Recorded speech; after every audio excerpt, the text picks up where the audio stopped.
Bonjour, je me trouve présentement à la Chapelle Culbert en compagnie de Dominique Potier qui expose ses œuvres en ce moment jusqu'au 22 juillet. À ses côtés, Michel Robidas qui est le concepteur des œuvres. Bonjour. De l'accrochage. De l'accrochage? Oui. Parfait.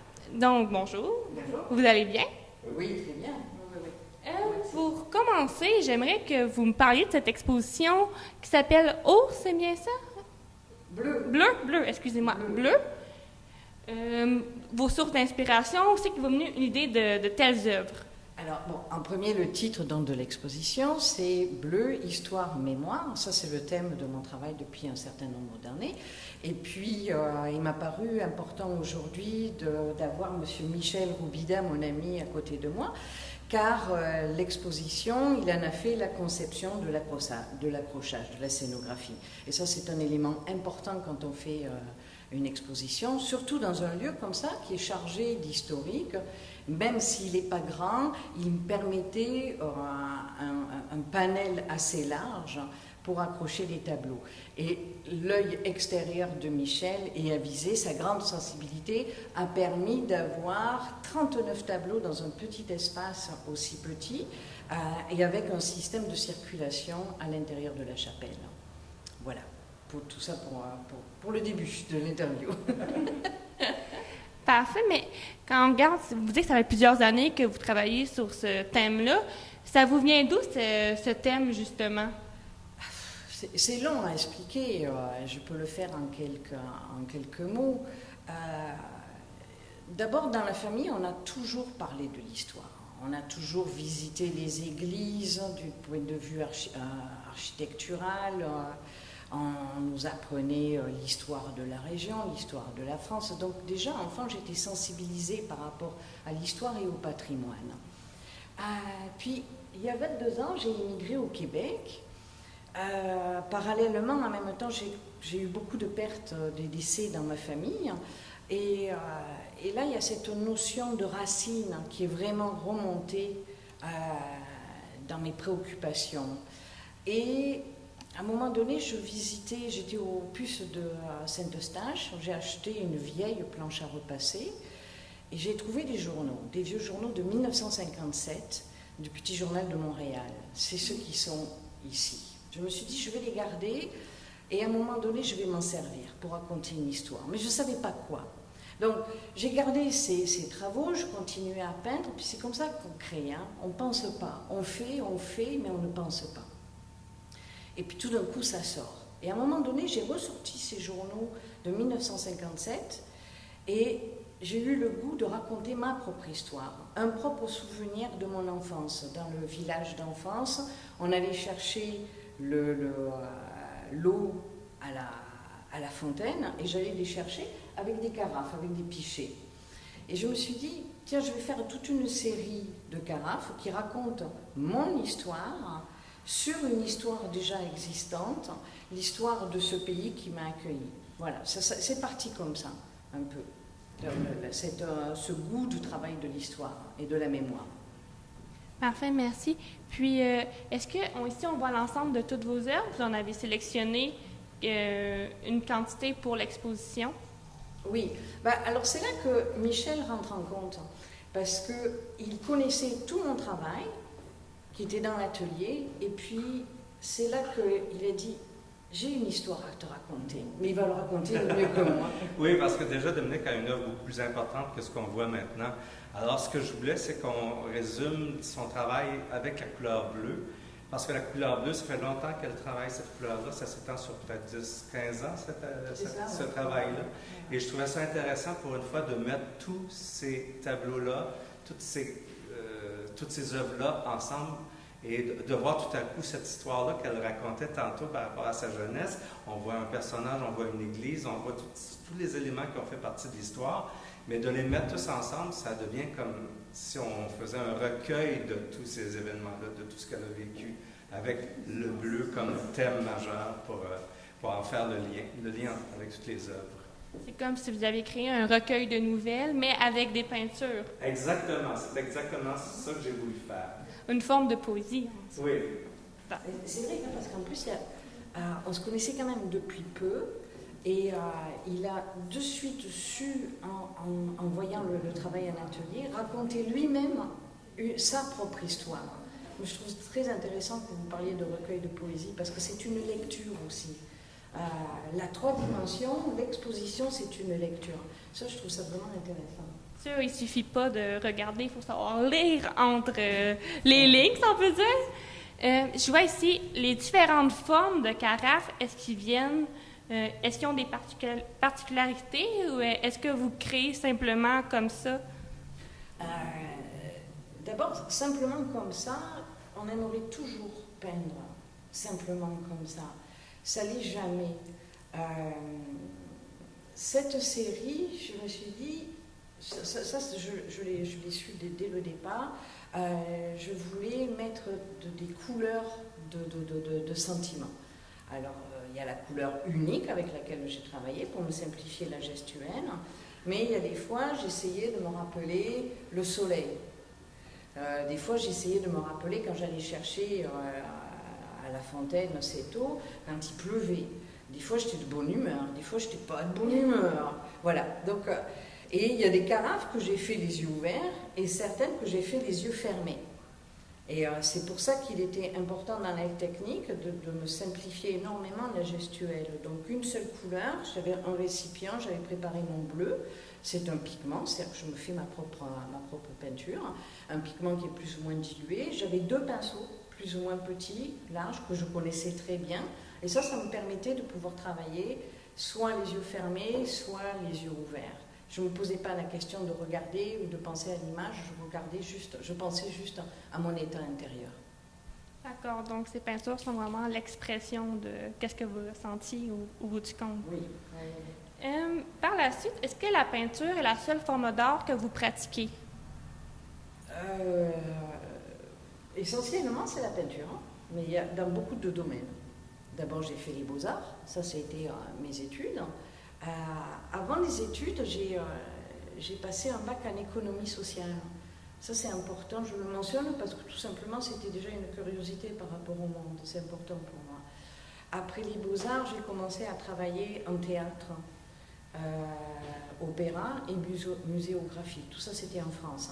C'est ça qui nous a réunis d'ailleurs, c'est ce sujet-là, quand on s'est croisés la première fois avec Michel, puisque Michel est scénographe et bien sûr, comme vous le savez, concepteur de costumes, grand designer du Québec, chose que je ne savais pas quand je l'ai rencontré. Maintenant, je le sais. Et donc, cette notion de le théâtre, donc ça, c'était la peinture, c'est la peinture scénique. Puis quand je suis arrivée au Québec, eh bien, j'ai commencé à travailler en cinéma, comme peintre scénique aussi, et quelques années, donc des productions québécoises et américaines, et quelques années après, j'ai eu l'opportunité à un moment donné de travailler pour une troupe de théâtre qui est très connue dans la région, c'est Advienne que pourra. Donc la notion de théâtre, la notion d'espace, la notion de peinture, ça c'est quelque chose qu'on a ensemble en commun avec Michel, puisque lui-même est artiste peintre. Et c'est aussi un peu pour ça qu'on dit que l'exposition est mise en scène, parce qu'on l'a travaillé un peu comme une mise en scène théâtrale. C'est-à-dire qu'on fait un parcours, puis dans le parcours, on découvre différentes choses, comme tu disais tantôt, dans l'esprit d'un recueil, mais aussi dans l'esprit de quelque chose qui est théâtral, qui est mise en scène. Parfait, merci. Donc, nous allons prendre une courte pause et vous revenir dans quelques minutes. Ça, c'est ma jambe quand elle avait 3 ans. 4 ans.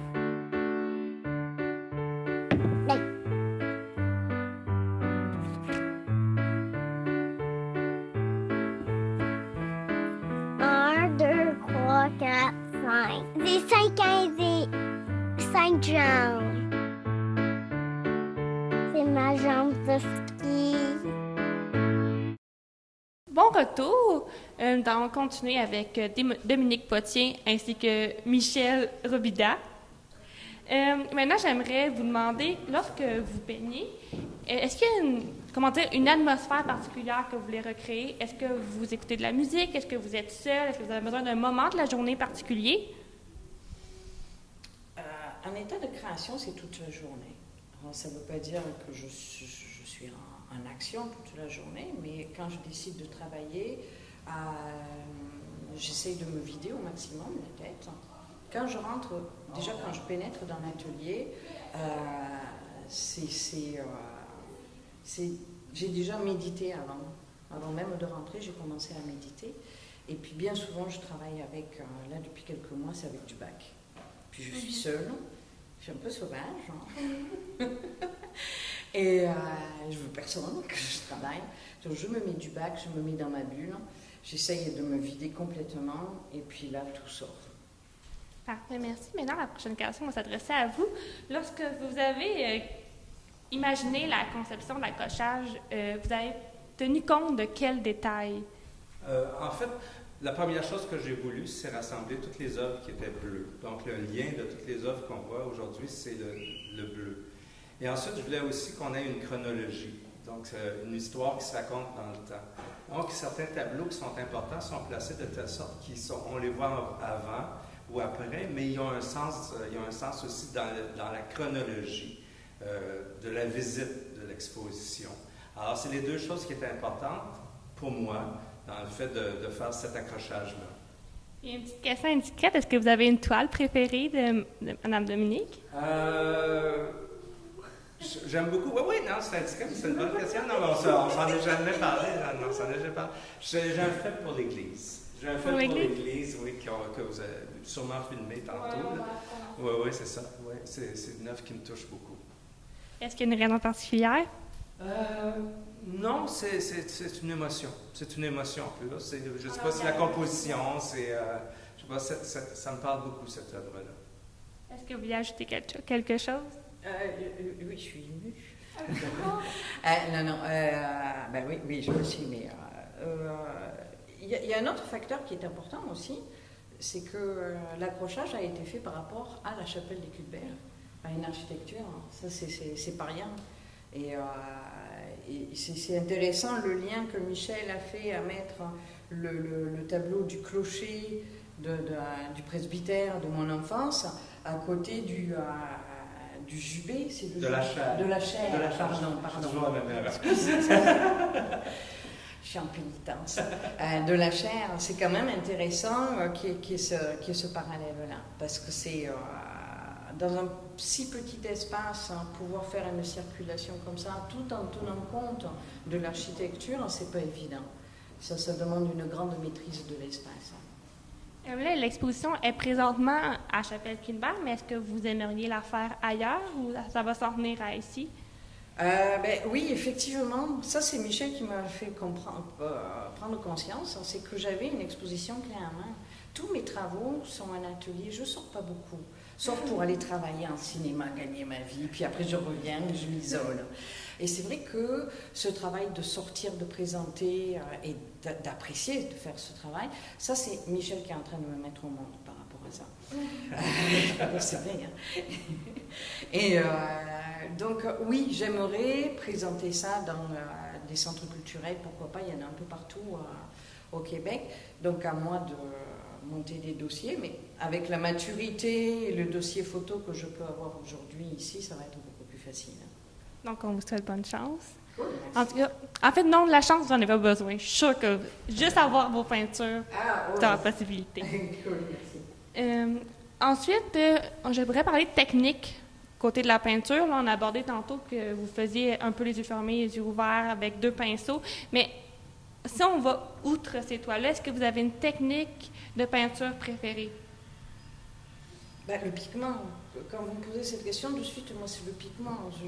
Que je peigne à l'eau ou à l'hydrate de méthyle ou à l'huile, dans mon atelier, j'ai des étagères, ça s'appelle comme un orgue, et puis sur ces étagères, j'ai des pigments.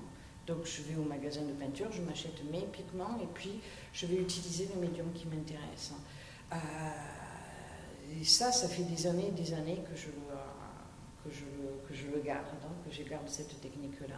Aujourd'hui, mon travail a évolué, j'ai d'autres couleurs, j'ai l'huile danoise, je commence à mélanger des techniques, l'huile et l'eau. J'ai la boue de noix. J'aime bien utiliser des techniques dites classiques, hein, La boue de noix, on utilisait ça avant pour teindre les meubles. Aujourd'hui, on l'utilise aussi beaucoup en peinture, mais majoritairement, les jeunes ne l'utilisent pas trop. C'est assez coûteux, même les pigments aussi. Mais il y a une qualité dans la couleur qui n'a rien à voir avec l'acrylique. Ça, c'est la couleur, pour moi, elle est vraiment éclatée avec le pigment. Puis c'est la notion de faire sa propre couleur aussi. Ça, vous dites que vous faites votre couleur, mais est-ce que c'est vous qui l'avez appris par vous-même ou vous avez eu quelqu'un qui vous a montré à faire ça? Non. Moi, j'ai appris différentes techniques aux Beaux-Arts. Les 2 premières années, tu apprends des techniques. J'ai eu la chance d'être encore dans un créneau, un cursus universitaire, on va dire un peu ancien. C'est-à-dire qu'on apprenait plein de techniques différentes. Et puis le pigment, c'est vrai que j'ai énormément appris à le travailler en théâtre. Mon premier décor que j'ai fait en théâtre, c'était en France, c'était pour un opéra d'ailleurs. C'était les toiles de fond. Et moi, j'étais le helper. C'est-à-dire que je bouchais les trous sur le plancher. Après, j'ai eu droit, on me donnait les maquettes et puis j'avais le droit de préparer les couleurs pour le lendemain, pour tous les peintres scéniques, pour les grands. Et c'est comme ça que j'ai appris, c'est sur le tas. J'avais quand même donc un apprentissage théorique, et quand même un peu plus que théorique avec les Beaux-Arts. Et vraiment la pratique et en grand, là ça a été pour l'opéra sur ce fameux décor. Et c'est de là qu'est parti mon intérêt et mon pour travail. Le pigment? Pour le pigment et puis pour la peinture scénique aussi. Ça a toujours été des carrières qui se sont toujours accompagnées parallèlement. Parfait, donc vous avez un petit côté autodidacte, si je comprends bien, avec le pigment. Vous avez appris... Bon, on est autodidacte, oui, tous les jours on est autodidacte, on va dire. il faut mettre en pratique ce qu'on peut apprendre dans l'école. À l'école, tu travailles sur les petites toiles. Après, au bout de 5 ans, parce que les Beaux-Arts, ça dure 5 ans, c'est sûr que là, les toiles, elles avaient grandi. Mais quand tu travailles là, en théâtre, j'avais des chaudières, comme ça, là, où je préparais, je mélangeais l'eau, le pigment. Et c'est vrai que là, ça a pris une dimension qui était tout autre, quoi. Hein. Puis les toiles, c'était des kilomètres de toiles à terre. Donc là, j'ai été autodidacte. Mais accompagnée avec des grands maîtres, parce que c'était des vieux de la vieille. Et ça, c'est vraiment extraordinaire. Donc, on va prendre une courte pause et vous revenir dans quelques instants. Le Barrachon de Malbaie est un milieu humide côtier qui est séparé de la mer par une flèche littorale longue de 6 km. Au Barrachon de Malbaie, on peut observer des bernages du Canada, des bernages cravants, le grand héron également, des éders à duvet et aux alentours, on peut voir le busard Saint-Martin chassé dans les prairies. Toute cette richesse-là vient en fait grâce à l'ouverture dans la barre de sable, ce qui permet l'échange entre l'eau salée qui provient de la mer puis l'eau douce qui provient des rivières. La Fondation Hydro-Québec pour l'environnement est un partenaire important pour conservation de la nature. On a créé des outils d'interprétation et des infrastructures qui permettent l'accès au site tout en limitant l'impact des activités. Le milieu est bien protégé et toujours en bon état. Mais les gens en sont plus conscients grâce à tous ces projets qui se sont déroulés au fil des ans. Sans l'aide de la Fondation Hydro-Québec pour l'environnement, on n'aurait pas pu atteindre aussi rapidement une amélioration au niveau de la protection du Barrachon de Malbaie et de la Pointe Saint-Pierre.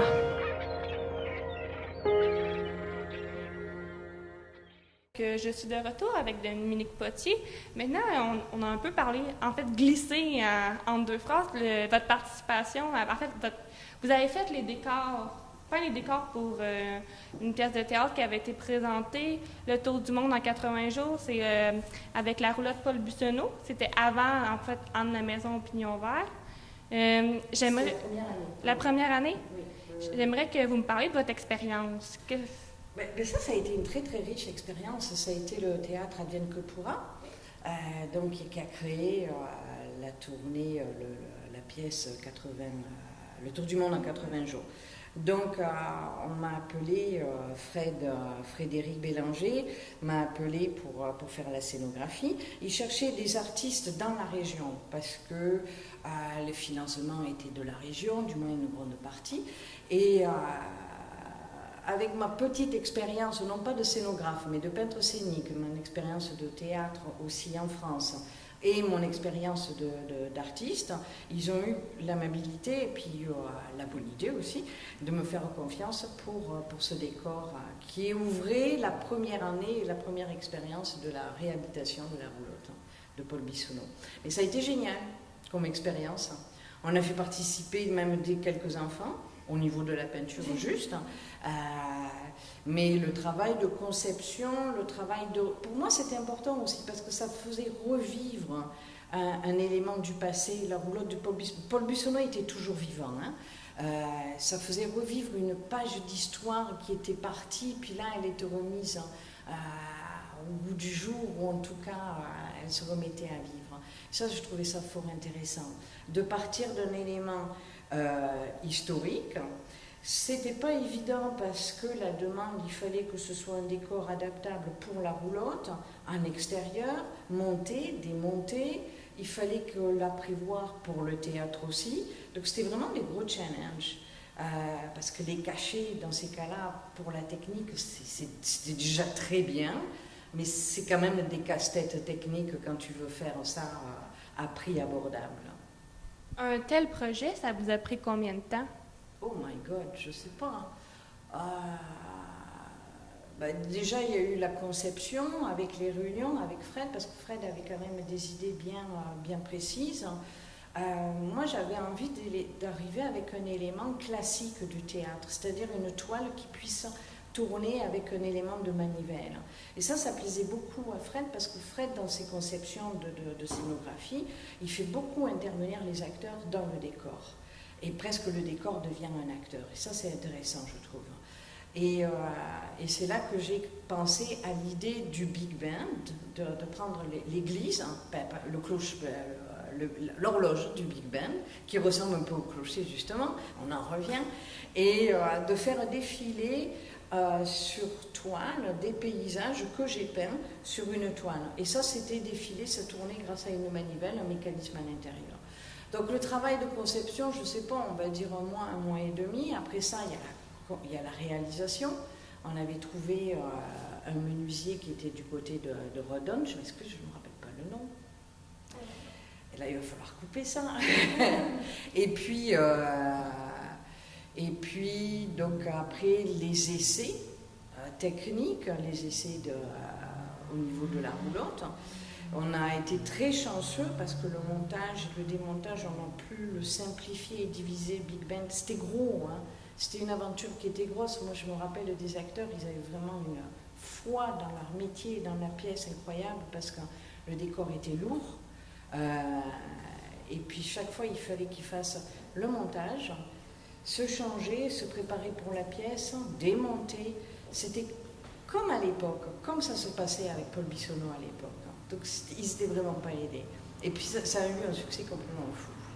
Et elle a tourné jusqu'à l'an dernier, si je m'abuse, cette pièce. Donc c'était une expérience que vous pourriez répéter si jamais l'occasion s'en présenterait? Oui, c'est certain. De toute façon, moi, dès qu'il y a des aventures, je suis prête. Même si c'est difficile parfois de me sortir de l'atelier. Donc, avant de conclure cette entrevue, j'aimerais vous demander si vous avez des commentaires, informations ou invitations à lancer à nos téléspectateurs. En premier, j'aimerais vous remercier ainsi que votre jeune équipe pour cette invitation. C'est toujours agréable et motivant de voir des jeunes qui ont le niaque du métier, ou de la passion en tout cas. Et puis, oui, j'aimerais parler d'un événement auquel mon ami Michel aussi est invité. À Saint-Gabriel-de-Brandon, il y a une galerie qui s'appelle la galerie Yves-Louis XVI. Et c'est un ami qui nous a individuellement conviés à une présentation de nos travaux.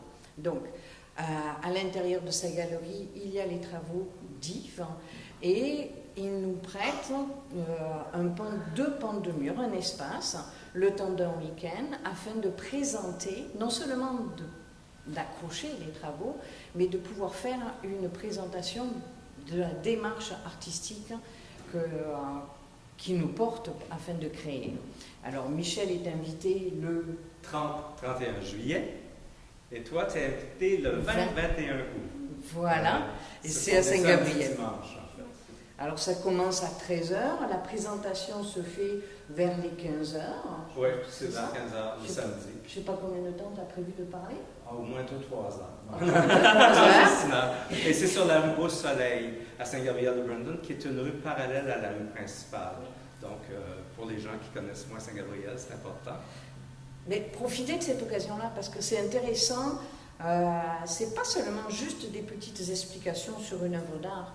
C'est le pourquoi, le comment, le cheminement, les tripes de l'artiste. C'est pas facile pour nous de le faire, mais c'est très bon. Et puis là, il y a toute une occasion. Donc c'est vraiment une expérience complètement différente. Donc, c'est à noter pour nos téléspectateurs. Si vous voulez, on mettra des informations dans le bas de la vidéo. Il n'y a pas de problème. Oui, avec grand plaisir. Donc, en fait, c'est ce qui concluait notre entrevue. Je vous remercie de votre présence. Je rappelle pour notre public, je suis en compagnie de Dominique Potier ainsi que Michel Robida. Dominique expose ses œuvres jusqu'au 22 juillet à la chapelle Cuthbert. Et Michel a conçu l'accrochage, c'est bien cela, Exactement. de l'exposition. Je vous remercie beaucoup de votre présence, c'est très apprécié. Merci à vous. Merci.